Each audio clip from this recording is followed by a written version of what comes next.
Getting the netherite sword in Minecraft can be challenging, but don't worry, I'm going to talk you through it. It all starts by punching a wooden block. After some time, you'll get a log. Next, we're going to want to find these green mobs called blacksmiths, and we're going to want to go and give them a hug. Don't worry, they'll explode and you will die, but this is going to turn that log into a sword.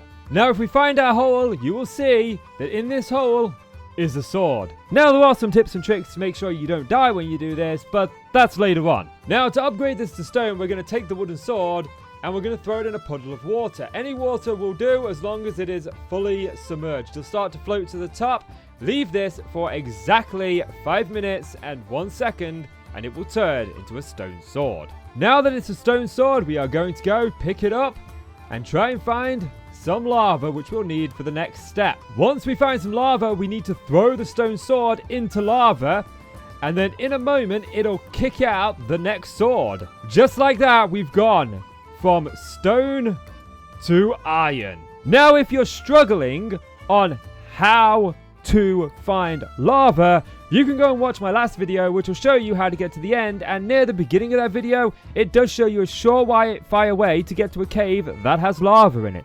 All you need is a wooden spoon. Now, the next bit is a little bit tricky because you need to find a desert in your world. And in the desert, you'll find something called cactuses or cacti.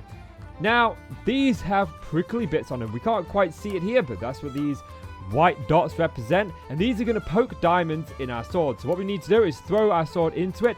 The cactus will kind of eat the sword. You wait a few minutes and then it will throw you out the diamond sword. And there is our diamond sword. The cactus has prickled diamonds in it.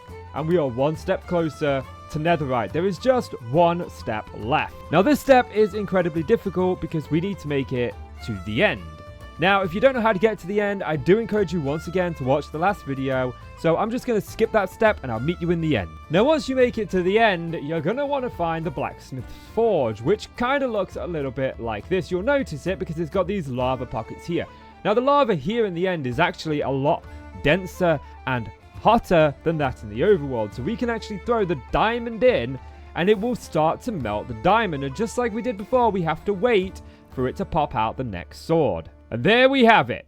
In no time at all, we have ourselves the netherite sword. Now, I do appreciate the steps are a little bit finicky and it does take a little bit of time to get to the netherite sword. But once you have it, you can then start preparations for getting the ultimate weapon in Minecraft. And that is the banana sword. Tutorial coming in the coming days.